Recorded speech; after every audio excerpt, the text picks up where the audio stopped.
Hello and good morning. Hi, this is Susy Smith. I'm supposed to call in. What are you doing, Susy Smith? How you doing? Good. How are you? First of all, I got to be honest with you. Only because I'm a radio guy. It's like you read a book like Ascendant, and it's or you meet a professional wrestler, and you're thinking big voice, and I was really expecting that because I mean your books are like what, and then here's your little itty bitty voice. Oh my Lord, that's hilarious. Man, the way you write, I love how you can pick me up in the world of 2023 and plant me somewhere else, and it's like, and then when I put down the book, it's like, no, I got to go back. Well, that's a big compliment. Thank you. When did you realize that you had that magic trick going on? Well, I've always wanted to write. I just started writing, and as people started reading what I was writing, and I got good feedback. I thought, well, I'll just see where this goes. Was it based on chance? Because I'm a writer as well, and I'll do things with paragraphs, let people read it just to see what their reaction is, and then it's like going into the kitchen and adding a little bit more pepper to it. Yes, yeah. I have a friend. She lives in West Virginia. Her name is Judy, and after I write a chapter, I will send it to her, and she will read it, and she's like, have you ever had one of those? Did you ever have one of those school teachers that just marked your paper with red? The red pen. The dreaded red pen. She's like that. We just have a relationship where she knows she can tell me what she thinks, and but yeah, that's my writing process. Julia Cameron talks about that red pen because so many people they don't want to write or release any of their material, so they hide it in boxes because they're afraid of somebody and the red pen. Mm-hmm. You got to have a thick skin, and you got to get over it. Because if you don't have, if you're writing for yourself and you want to hide it, that's fine. But honestly, I think most writers want their the things that they write to be read. Why else would you put it down on paper, Yeah, the same is true about podcasting. When you come up with creative ideas and things, what you do is you have people that you want to share it with that are going to give you the truth, where they're going to say, yeah, it was interesting up until about this point, and then, dude, you totally lost me. Right, exactly. And you have to be willing to, step back and say, okay, I see your point, and let me see how I can fix that. Do you do any type of defragging where you go in and you ask yourself the question and then you question your own answers? All the time. Yeah. Oh, I every can day. relate. Yep, absolutely. Every day. Because I would love to see your notes when it comes to creating the Ascendant, because this book, there's really a subliminal message in it where it's like, wait a second, our new normal is chaos, and you're writing about chaos. Yeah. Yes, exactly. I really didn't. It's funny. I didn't start out to write like that. And I would have loved to have been a romance writer, where everything is all just turns out, everybody has a happily ever after. But it just didn't come out that way. I've got a question for you, because you and I have something in common. We both love writing poetry. How do you keep the poet at bay when you're putting together your sentences? Because my last book, which was written about John Lennon, is very poetic, because I thought if you're going to write about John Lennon, make it poetic. Yeah, you have to be poetic. Yeah. There again, my friend, she'll catch me. She'll go, "This is not a poem." That is not realistic, because sometimes those turns of phrases, will just really get me and try to sneak their way into that. But really, most people don't think that way. Yeah. Because if I start rhyming words, or if I have a kind of a melody going on in my head when I'm writing, it's like, oh, you better start all over. This is not going anyplace. Yeah. Now I love alliteration, and so I'll I'll sneak some alliteration in there. Quite a bit. I kind of have a problem with that, but. Yeah. Or you grab the thesaurus and put in a word that most people don't use, just so you can break it up a bit. Yeah, I really try to do that, but it's got to be a word that isn't going to throw the reader out of the story. Yep. So then, in reality, like a radio person, you envision that reader while you're writing. Yeah, yes, because I want people to read what I write, and if they can't understand it, they're gonna put it down or walk away from it, and that's the last thing. The last thing an author wants is for a reader to say, "Nope, not for me." You ask a big question inside this book, and it's one that really needs to be planted, and a conversation needs to start with it. And that is that what would you do if society crumbled? I mean, we are staring down the barrel of a gun right now, and it's one of these things where you're starting a conversation, the what if. Right.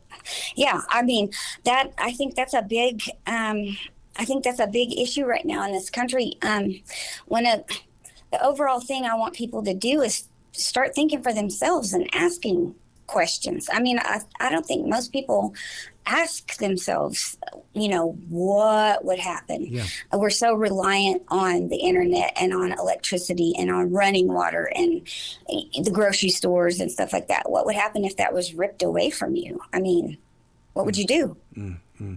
Did you study homelessness? Only because I think that they are the geniuses that are still undiscovered. Because if something really went wrong, I'm going to a person of homelessness for them to teach me how to survive.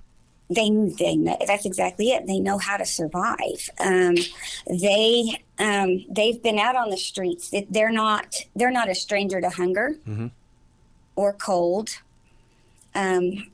So yeah, I mean, I think they'll probably be the ones to survive. Yeah.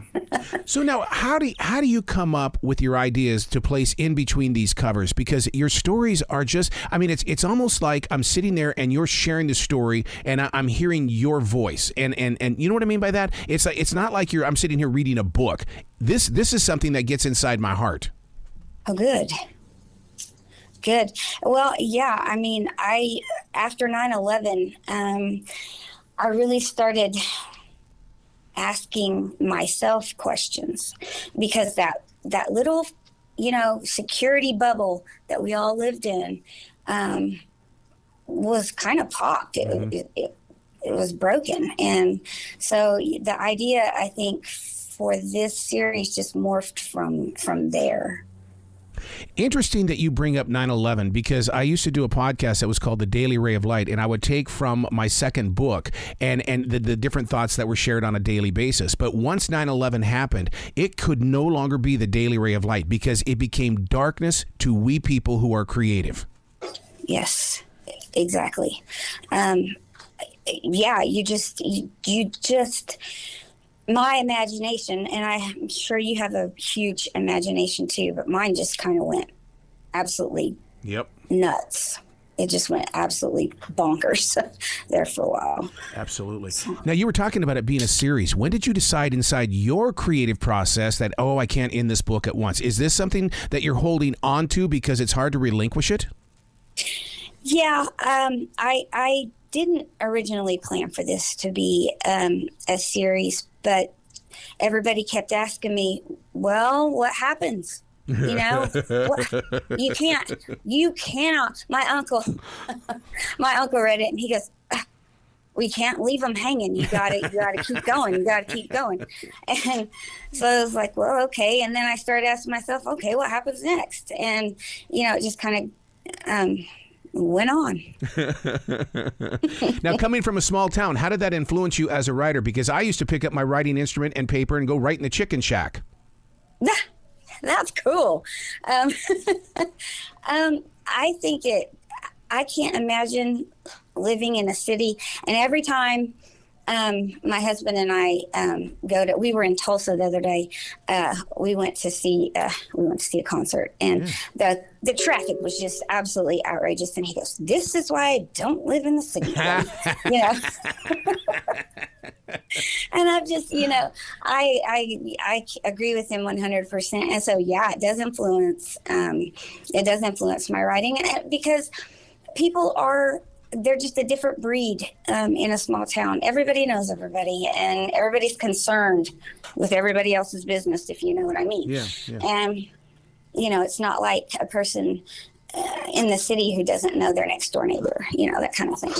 Well, I totally get that. But the thing, though, is that when you live in a big city, even like Charlotte, I mean, the thing is that we've got tall trees that keep us separated. So I thought, okay, if we're going to have tall trees, I'm going to plant 1,700 trees, and I'm going to create a forest for writers. And my God, I mean, being in this forest every day I love it, but I'm in the big city. Yes. Yeah. Well, hey, that's amazing. I'd kind of like to see that.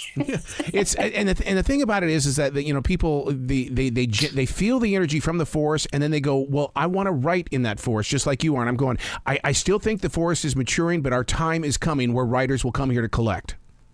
I agree with that.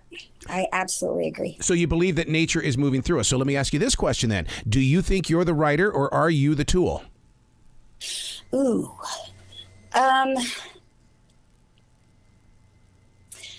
That's a good question. I would have to say that I am, I'm a firm believer in the great unconscious, Yep. I don't know if I'm saying that correctly. So I think probably I'm a tool. Mm-hmm. I believe I have some control over it, but I mean, if I'm honest, I think I'm probably the tool. I know where your heart is. So where can people go to find out more about you, your book series, everything that you're going to be doing? Because I want people to fall in love with your writing like it's caught my attention. Good. Yes, me too. I have a website, susysmith.com. Most people don't spell Susie the way my mother decided to. It is SUSY Smith.com. And then on Facebook, I would absolutely love to connect with readers and people on Facebook. And so they can go there and find out what all I'm doing. Man, you got to come back to this show anytime in the future, Susie, with an S, because I'll tell you what, man, I mean, if Def Leppard can come back on here 9 times, that door means you can come through it as well. Awesome. I will. Thank you. I appreciate that very much. And we saw them night before last, Def Leppard. Did you really? Is that what? See how the universe is? Yeah. Sure did. My Gen Z daughter absolutely loves them, if you can imagine that. Oh. Huge fan. I can't imagine it, because I know how much Joe Elliott and Phil and everybody puts into it. Because I mean, I even asked Joe Elliott. I said, I mean, what are you doing? Why are you working with outside bands? Arrow, I'm a working guy. I like to work. I came from the factory. It's like, okay, I get it. Yeah, and the fact that they're putting out new music just blows my mind. Yep. Yeah. And the way that they study their music, because Phil was down in the Delta. And he was deep into the South to learn more about that sound and how they can bring it to their music and everything. So, I mean, they're still students of the art. Yeah, absolutely. And they amaze me. Absolutely. They can hang on the stage too. Ooh, man, they work it. I was impressed. Well, you have a beautiful day today, okay? Yeah, you too. I appreciate it. Thanks for having me. I appreciate it.